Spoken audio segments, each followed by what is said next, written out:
Welcome to the Purpose for Life podcast. I'm your host, Suzanne Roberts. I'm the author of It's Deeper Than That and the founder of The Great Reconnection. And I am thrilled to have with us today Becky Yee. I met Becky in New York City when, as authors, we were having our book and our picture of ourselves up in Times Square, and Becky was taking pictures of us, and also at an event we were at together. And I had the great fortune of taking a walk with Becky and learning about her, and was so inspired. So I'm so excited for you to get to listen to her today. So thank you for being here.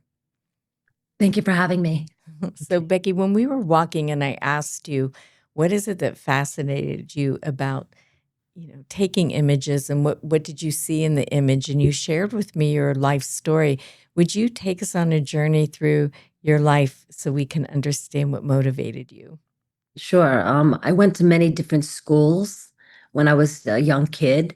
I went to three different, like in 2 years of junior high school, I went to three or four different junior high schools.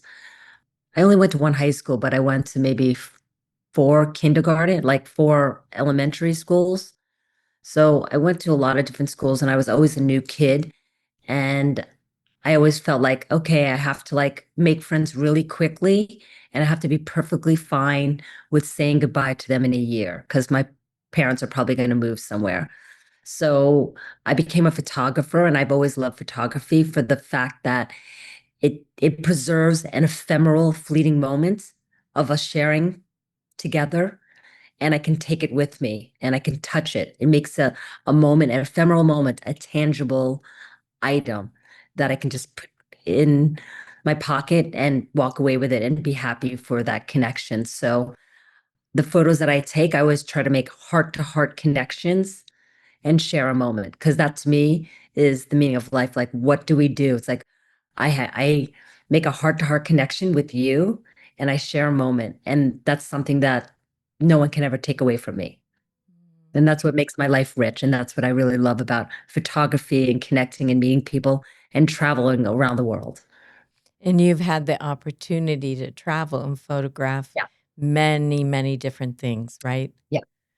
I've traveled to over 35 countries. I've photographed presidents of the United States. I've photographed, I worked with the Kennedy family for a couple of years.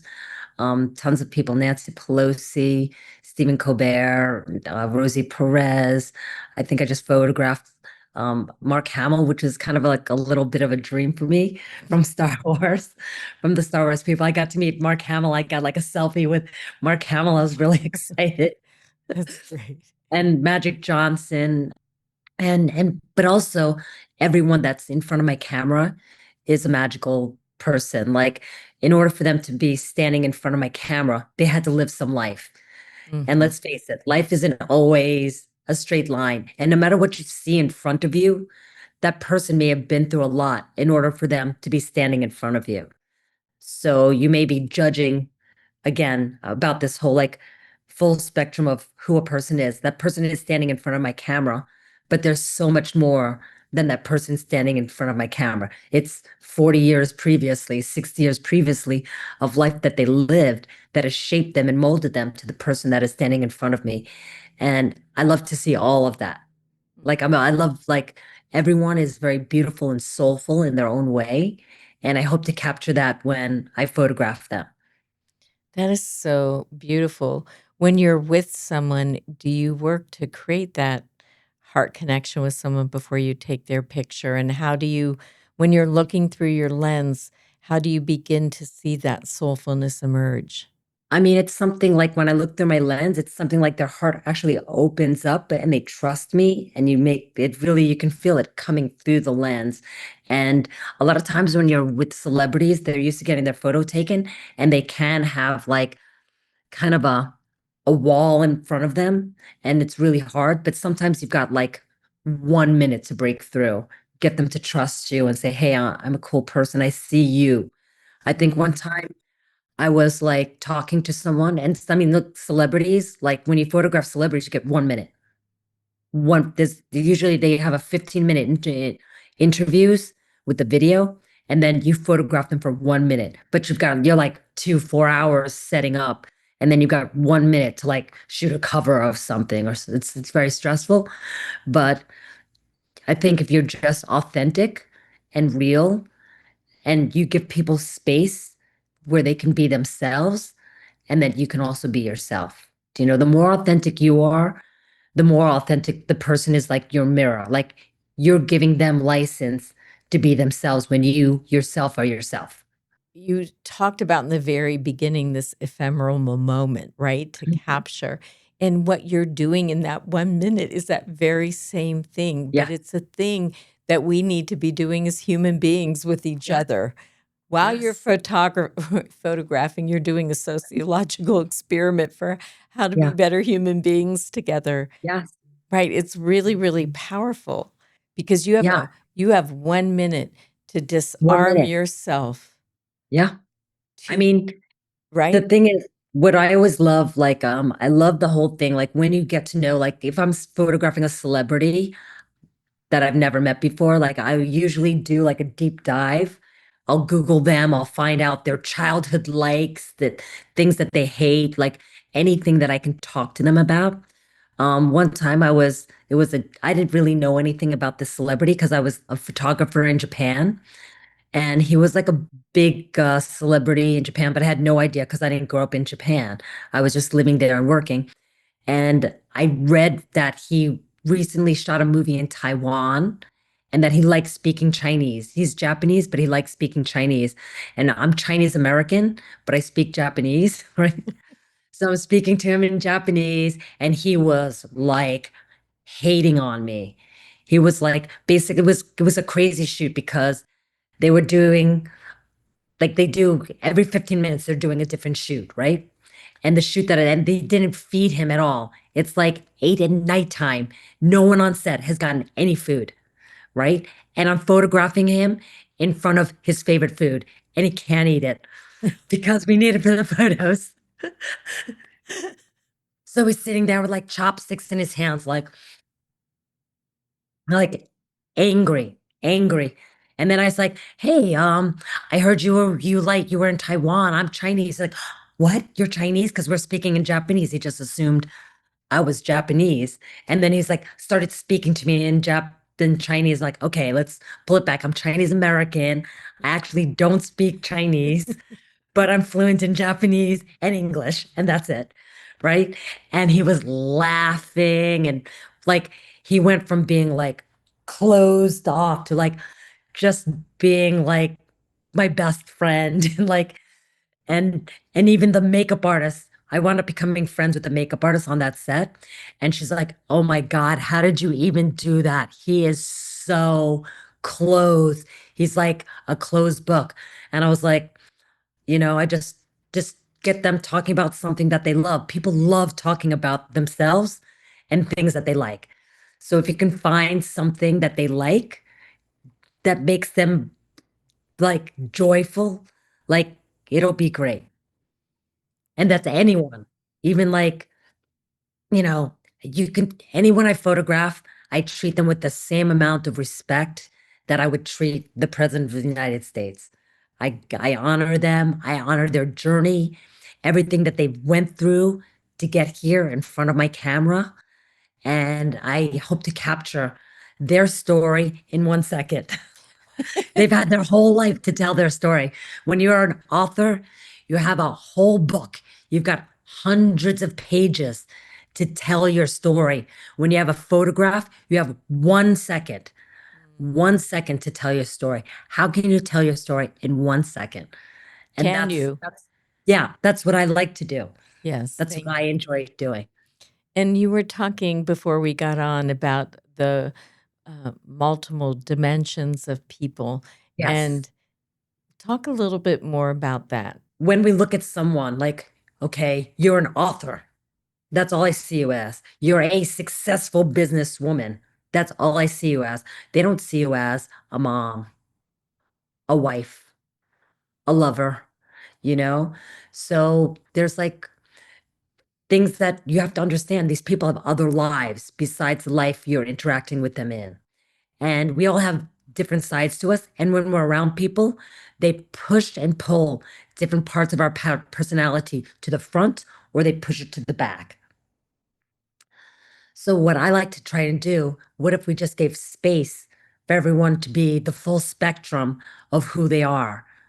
Like, so you get a much more holistic view of the person, much more soulful, a much more bigger understanding of that person. Like if someone's really irritable, you don't know, maybe they had a miscarriage and they're at work and they can't talk about it. Like, how are you? Like, I'm fine. I'm fine.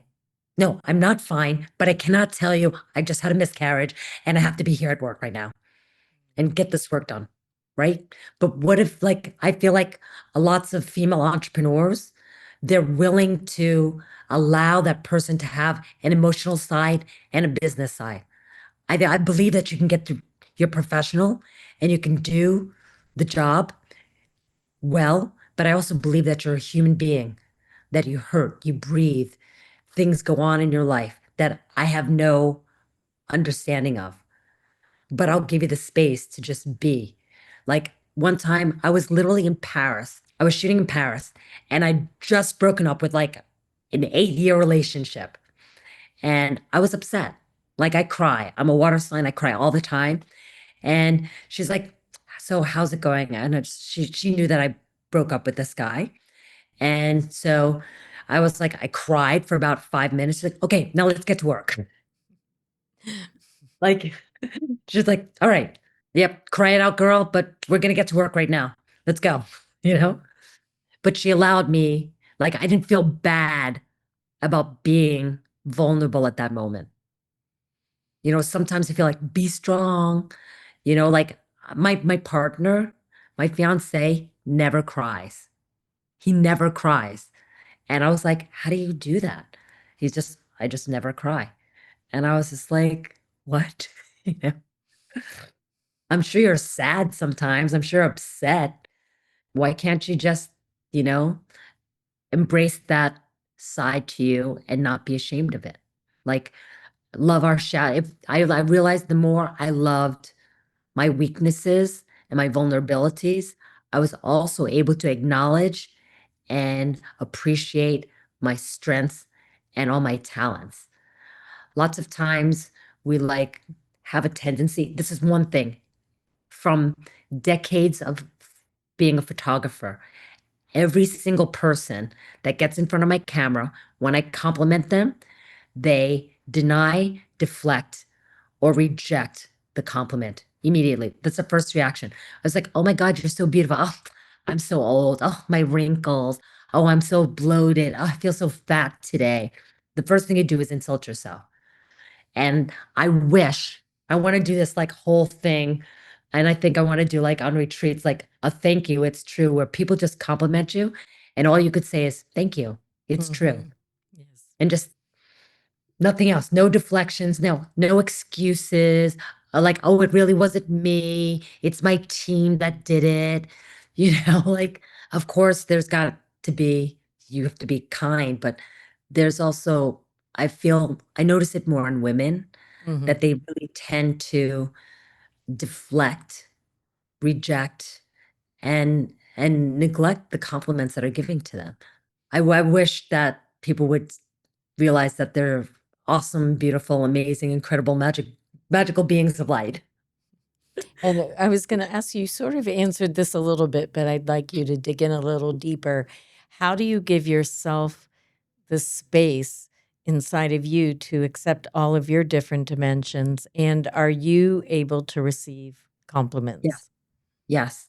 I feel like you practice and preach what you need to hear the most, right? So yes, when I was younger, I really couldn't take a compliment. I always say, "Oh no, it's not me," or "Oh no, I don't look good today," and so I have to just. It took me time to realize the reason I'm doing that is because I'm denying many different sides of myself, Mm. not my strengths as well as my weaknesses. When I refuse to look at, hey, I didn't do that too well, or hey, I'm really vulnerable, or hey, I need some help. I also realized that I wasn't able to take compliments as well either. That was something I thought was really interesting. I really noticed the minute I said, wow, I'm really stuck. I need some help. I'm having a hard time here. And I acknowledged my challenges or the things that I wasn't so natural in, that I also embrace my strength and also recognize. I mean, this is something completely different. I'm also a marathon runner, and like it was nothing for me. I'm a very, very sports person. I've done this martial art called kendo like for 30 plus years, and I was just always very good with my physical things and with my body. So it's just easy. It's like, of course, I'll just, you know, practice for 3 months and run a marathon. Do you know what I mean? I've never ran before, or like I could just do it, right? My normal fitness level is running like a 10-mile Tough Mudder. Like I can run a Tough Mudder without like even doing anything. That's my normal fitness level. So when I was injured, when I was going perimenopausal, I got lots of injuries. My joints, my everything was like much more brittle. It's easier to get injured. And I ran the Chicago Marathon injured, really injured. And for the first time in my life, I got a cramp. I've never gotten Wow. muscle cramps. Like that's how what the level of fitness that I was. I didn't really get cramps. And so I was like, oh my God. And I realized I was terrible and I was beating myself up about being bad at something. And that taught me it's okay to be bad at something and still enjoy doing it. It's okay. You don't have to be perfect and great at everything. Because once I recognized that weakness or that challenge, like, okay, hey, I'm not the best runner, or I'm a pretty bad runner, but that was my fifth marathon. I've run five marathons, four majors, and I did it with ease, like nothing. Like, of course, I'm going to finish the marathon, but that was the first time I ever thought. I was at the Chicago Marathon, which is like the easiest of, it's like the flattest marathon. It's where everyone gets their personal best, right? It was my slowest marathon. When we embrace our weaknesses, when I was at the Chicago Marathon, and I realized I may not, for the first time in my life, I thought, oh my God, I may not be able to finish this marathon. It never even occurred to me that maybe I can finish a marathon. Of course, I'm going to finish the marathon, right? And I was shocked, and I realized I embraced that. I was like, you know what, Becky, it's okay. It's okay that you're not very good at this marathon right now. It's fine. But I was able to finish. I finished like 5.5 hours. I was like limping, like I was really injured. But I did finish it, and then I realized, hey, running a marathon is pretty hard. And I never thought about that. Like my first marathon, I just ran it. You know, I trained. I read a book my first marathon in 16 weeks, and I ran a marathon on the Great Wall of China, you know, and You it was did? nothing. Oh yeah, that was my first marathon. It was a really hard marathon. It was on the Great Wall of China, and that was it. But I never appreciated that I did that. Interesting. I was like, oh, can anyone do it? It's so easy. Like I didn't think anything good about myself because I did a marathon. I was like, hey, it's pretty hard running a marathon. I never realized that before because it came so easy to me. So as I realized, hey, when I see these weaknesses or challenges or whatever you want to call it, and I embraced it and I don't beat myself up about it, like I'm so bad, I'm terrible. What's wrong with me? I can't believe I'm the worst marathon runner in the world. You know, like all these messages that we have in our brain, I was able to appreciate my accomplishments and things that I have done also. And I think everyone should think about that. Like, you know, the more we're able to embrace our darkness, the more of our lightness we're able to embrace too. So, because we understand ourselves. You know, when I'm very strong and I'm a tough negotiator, I realize when I'm alone, I could be crying in the fetal position, and that's okay Right. too. All those things exist, right? I think of myself as like a circle. Like I love circles. I have like tattoos of circles all over my body. And like, but I think of ourselves as a circle, and you draw a line in the middle of the circle, and the above line is what we can see in the tangible world, and under it is it exists, but we can't always see it, especially when we're like really women out in the business world. We have to be like tough. We're like, you know, We're machines, right? No one sees us when we're like, oh my God, am I gonna do this? This is so crazy. I can't believe this is you face these insecurities like I can't do it, Mhm. right? That's the equivalent. Like it both exists. And we don't realize that everyone goes through that too. It's so true. What's it like for you to have your picture taken? It's really weird. It's like I'm so used. I'm like, because I'm like, just relax, just be yourself. And I'm like, like a robot or something. I'm like, what do I do with my hands? You have to No. have you taking your own picture. Yeah. I mean, actually, I'm pretty good. Like, because like I'm comfortable as long as you're comfortable in your own skin. Right. You will never take a bad photo. You will never take a bad photo if you are 100% comfortable in your own skin because you, as you are at this moment, are beautiful, you know? And you just have to also recognize and accept that I'm beautiful as I am right now, Mhm. as I am. And like I think of everything. Like my if I have some like a little celery in my stomach is like that was a piece of cheesecake, and I love cheesecake. I'm gonna like I'm gonna appreciate that roll right there. What's Yeah. And kendo? oh, kendo is a Japanese full contact martial art. It's like full contact fencing. It's like a combative exercise. It's really pretty like I guess I grew up with it, so but it's pretty hardcore looking. You like kill each other. It's and but it's good in a good way. It's in a very, very kind of elegant way. It's like basically it's fighting, and I like to fight. Like you look at me, okay? See, I am super violent and aggressive. Like when I play kendo, I'm like, even though especially when I was younger, I was really aggressive. It's like pushing people on, and I'm short. And I'll be playing with some guy 6'4". I'm like, I'm gonna kill you, kick your butt right now. And they're like, oh man, Becky's gonna kick my butt. And then like, yeah, it's funny because again, like multiple personalities, people that know me from kendo, they don't know me as like a fashion and music photographer.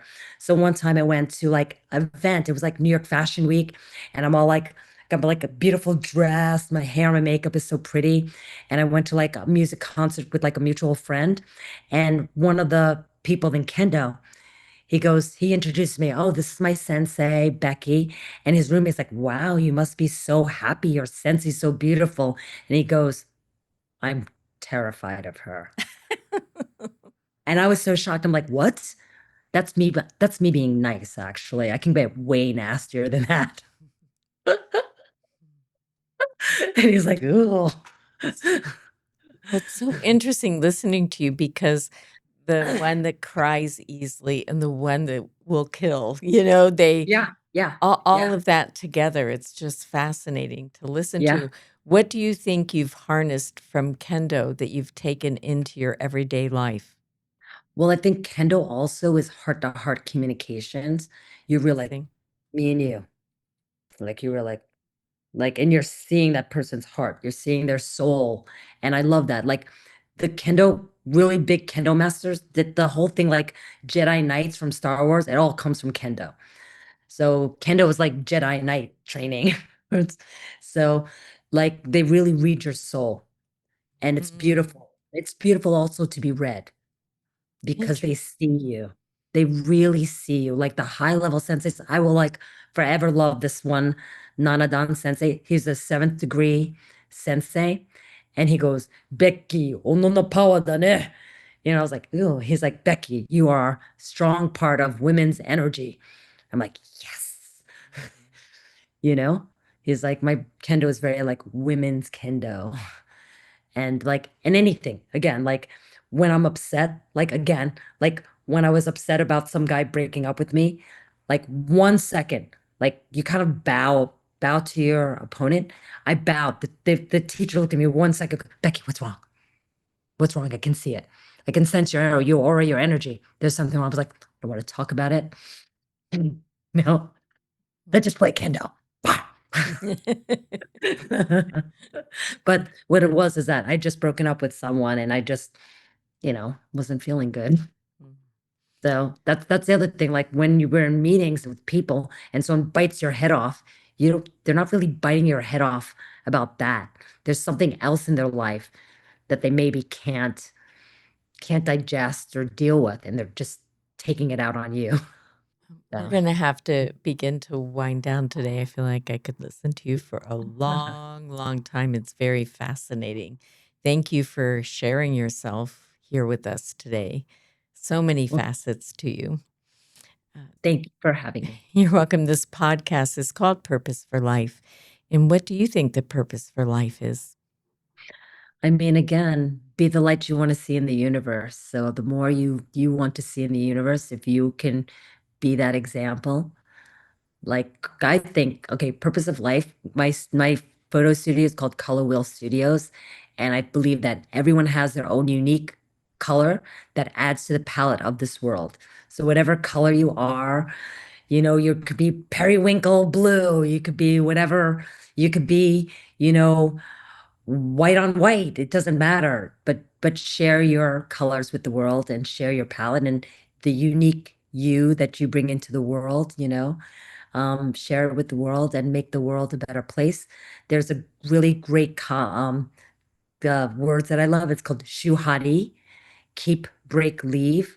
It means keep and learn from all your ancestors and everything that came before you, then break from it, and then make something new and leave that. So that becomes the new keep for the next generation, like your Beautiful. legacy. I love that. Thank you. Shuhari. I was going to ask you what's one last thing you'd like to leave, but I'd like to just have you leave that because that's a good place to stop here. How can people get a hold of you? They can get a hold of me through my website, which is Color Wheel Studios with an S.com. And no job is too big or too small. I love photographing people and I love travel. So if there's travel photos, it's even the better because I've been to 35 countries on assignment, commercial and editorial.